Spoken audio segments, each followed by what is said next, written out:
अस्सलाम वालेकुम। आज बात करते हैं बढ़े हुए प्रोस्टेट में इस्तेमाल होने वाले 6 बेहतरीन विटामिन्स और न्यूट्रिएंट्स के बारे में। प्रोस्टेट गदूद का बढ़ना मर्दों में एक आम मसला है, खासकर वो मर्द हजरात जिनकी उम्र 50 साल से ऊपर है। इस सूरत में यूरिन करने में मुश्किल होती है या बार बार पेशाब करने की जरूरत महसूस होती है और गदूद के आसपास जैसे पेल्विस, पेट, स्क्रोटम और मकद के दरमियान में दर्द होता रहता है। प्रोस्टेट एक छोटा सा गदूद है जो प्यूबिक बोन के साथ ब्लैडर के नीचे होता है और ब्लैडर या मसाना ही वो आज़ा है जिससे यूरिन को रोका और वक्त के साथ किया जाता है। और जब आपका प्रोस्टेट बड़ा होता है या सूजन और सोजिश होती है तो इसकी वजह से उस पेशाब की नाली पे उस गदूद के बढ़ने से दबाव बढ़ जाता है जो मसाने से यूरिन लेके जाती है और इसी वजह से मसाने का यूरिन पे कंट्रोल कमजोर पड़ जाता है। सिर्फ थोड़े यूरिन के लिए भी आपको फौरी यूरिन करने की जरूरत महसूस होती है। इसके साथ आपको यूरिन करने में मुश्किल होती है और दर्द होता है। अगर आपका प्रोस्टेट बढ़ा हुआ है और आप इसका इलाज नहीं करते तो आगे चल के आपको प्रोस्टाइटिस और प्रोस्टेट कैंसर का खतरा हो सकता है। प्रोस्टेट का बढ़ना आमतौर पे हमारे जिस्म में मौजूद हार्मोन्स में अदम तवाजुन की वजह से होता है। मिसाल के तौर पर जिस्म में एनाबॉलिक हार्मोन्स जैसे एस्ट्रोजन है, डाईहाइड्रोटेस्टोस्टेरॉन है या इंसुलिन का बढ़ना है। आज की वीडियो में हम आपको 6 ऐसे विटामिन्स या न्यूट्रिएंट्स बताएंगे जो आपके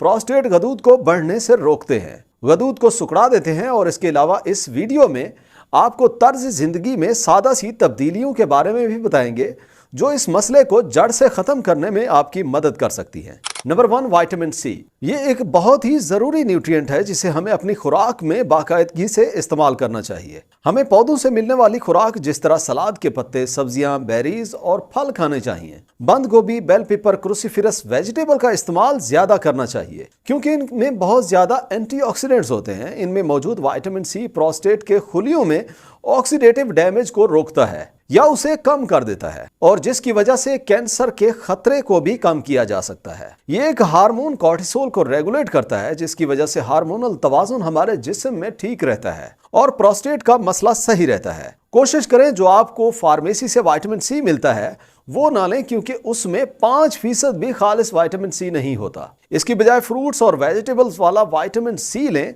आप ऑरेंज, लीमू, कीवी ज्यादा खाएं।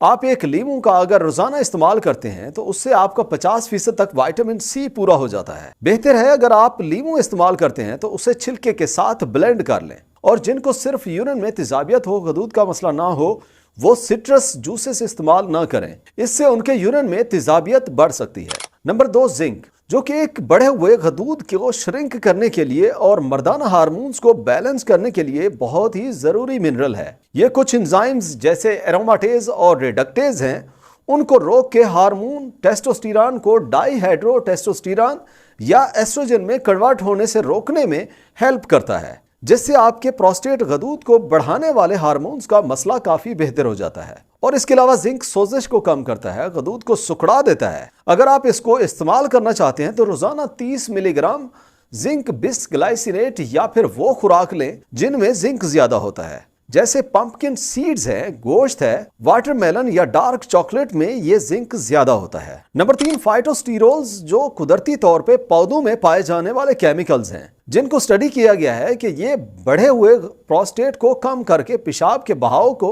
बेहतर कर देते हैं। ये डाईहाइड्रोटेस्टोस्टेरॉन को रोक देते हैं। फाइटोस्टेरोल खून की रगों में वाल्व्स के साथ कोलेस्ट्रॉल को चिपकने से रोकते हैं, इसलिए ये दिल की बीमारियों के खतरे को भी कम करते हैं। ये मर्दों में गंजेपन और बालों के झड़ने को भी रोकने में इस्तेमाल होते हैं जो डाईहाइड्रोटेस्टोस्टेरॉन में तवाजुन ना होने की वजह से होता है। खाने जिनमें कद्दू के बीज हैं, सीसेम ऑयल या तिलों का तेल है, सब्ज मटर और एक्स्ट्रा वर्जिन ऑलिव ऑयल में काफी फाइटोस्टेरोल होते हैं, इनको इस्तेमाल कर सकते हैं। इसके अलावा ये एक सप्लीमेंट सापमेटो में काफी ज्यादा होते हैं जिनमें बहुत ज्यादा बीटा सीटोस्टेरोल होता है जो प्रोस्टेट के साइज को कम करने के लिए बहुत ज्यादा मुफीद है। सापमेटो आपको फार्मेसी से इजीली मिल जाता है। नंबर 4 पे लाइकोपीन है जो मुख्तलिफ किस्म के टमाटर में बहुत ज्यादा पाया जाता है जो कि एक पावरफुल एंटीऑक्सीडेंट है। स्टडी से साबित है लाइकोपीन के इस्तेमाल से प्रोस्टेट स्पेसिफिक एंटीजन कम हो जाता है और प्रोस्टेट को श्रिंक करता है, उसे सिकुड़ा देता है। लाइकोपीन टेस्टोस्टेरोन लेवल को बैलेंस करके प्रोस्टेट कैंसर के रिस्क को भी कम करता है। जैसे हमारी उम्र बढ़ती है, हमारा टेस्टोस्टेरोन लेवल कम होता है और एस्ट्रोजन लेवल ज्यादा हो जाता है, जिसकी वजह से प्रोस्टेट का मसला बढ़ जाता है। जब आप टमाटर को पका लेते हैं तो ये 4 गुना ज्यादा जज्ब होता है। इसलिए जब प्रोस्टेट हेल्थ की बात हो तो घर में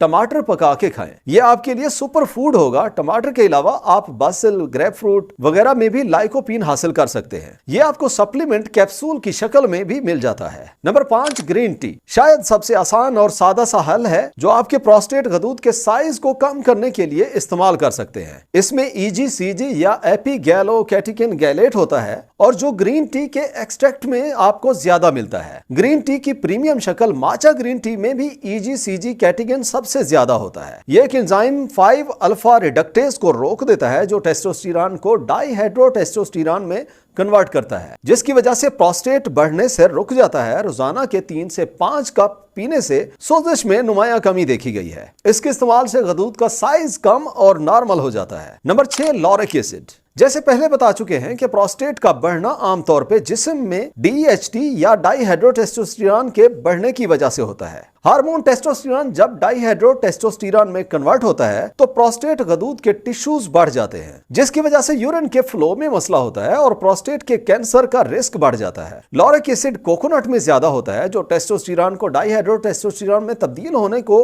नुमाया तौर पे रोकता है और प्रोस्टेट को बढ़ने से भी रोकता है। आप वेजिटेबल ऑयल जो प्रोस्टेट को खराब करते हैं उसकी जगह कोकोनट ऑयल का इस्तेमाल करें। इस वीडियो में आपको आगे बताते हैं कि बढ़े हुए प्रोस्टेट को कम करने के लिए आपको कौन से इकदाम करने चाहिए, मगर उससे पहले प्रोस्टेट के बढ़ने की वजूहात के बारे में जान लेते हैं। प्रोस्टेट के बढ़ने की 6 वजूहात हो सकती है। पहली और सबसे अहम वजह रिफाइंड कार्बोहाइड्रेट्स का ज्यादा इस्तेमाल है, जिसमें रिफाइंड शुगर है, प्रोसेस्ड फूड है, जिससे जिंक कम हो जाता है, जिसकी वजह से डाइहाइड्रोटेस्टोस्टेरोन, इंसुलिन और एस्ट्रोजन बढ़ जाते हैं। इसके इस्तेमाल से वजन भी बढ़ता है और आपका वजन ज्यादा होने से आपका प्रोस्टेट का मसला बढ़ जाता है। जैसे जैसे आपकी उम्र ज्यादा होती है आपका स्टमक एसिड कमजोर होता जाता है, जिसकी वजह से जरूरी न्यूट्रिएंट्स, जिंक वगैरह कम हो जाते हैं जो प्रोस्टेट की सेहत के लिए जरूरी होते हैं। जब आपका जिगर सही काम नहीं करता, आप में हार्मोन्स का तवाजुन नहीं रहता क्योंकि लिवर इनकी ज्यादा मिकदार को फिल्टर करता रहता है। चीनी, अल्कोहल और नॉन ऑर्गेनिक फूड खाने से जिन पे पेस्टिसाइड्स का स्प्रे किया जाता है,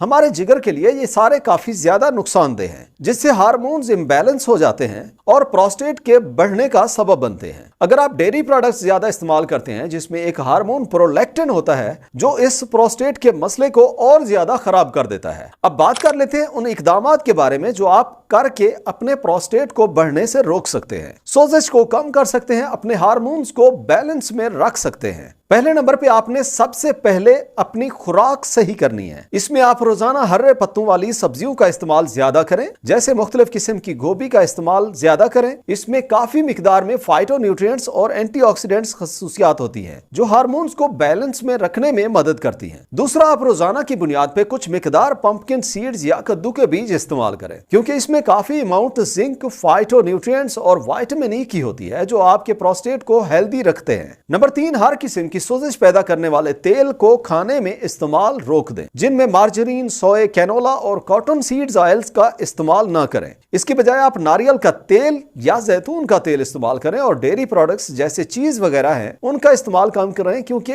उनसे प्रोस्टेट का मसला ज्यादा हो जाता है। नंबर 4, हफ्ता में एटलीस्ट 2 दफा 10 मिनट हाई इंटेंसिटी वर्कआउट करें। इससे आपका टेस्टोस्टेरोन लेवल काफी हद तक बढ़ जाता है। इसके अलावा डाइहाइड्रोटेस्टोस्टेरोन, एनाबॉलिक हार्मोन्स और एस्ट्रोजन कम हो जाते हैं। एक्सरसाइज करने से शुगर कम हो जाती है, जिससे सोजिश कम होती है। नंबर 5, अपनी खुराक में से हर किस्म के प्रोसेस्ड फूड्स को निकाल दें, जिस तरह चीनी, ब्रेड, पेस्ट्रीज। उनकी जगह हेल्दी फूड्स का इस्तेमाल करें। उनकी जगह आप ग्रास फेड मीट, एवोकाडो, टमाटर का इस्तेमाल ज्यादा करें। इनसे प्रोस्टेट की हेल्थ इंप्रूव हो जाती है। नंबर 6, आखिर में जिनके पेट पे चर्बी ज्यादा है उसको कम करें, क्योंकि बेली फैट ज्यादा हो तो फैटी लिवर के चांसेस ज्यादा हो जाते हैं, जिनसे हार्मोनल इम्बैलेंस रहता है, जिससे सोजिश ज्यादा होती है। अगर इस तरह का मसला है तो आप फास्टिंग करें। भूखा रहने से आपके काफी मसाइल हल हो सकते हैं। अगर आप 20 घंटे करते हैं और 4 घंटे के गैप से आप खाते हैं तो आप में फैटी लिवर का मसला खत्म हो सकता है। चैनल पे आने का शुक्रिया। अगर वीडियो अच्छी लगी हो तो लाइक और शेयर करें और चैनल पे पहली दफा आए हैं तो सब्सक्राइब भी करें। मुलाकात होगी अगली वीडियो में।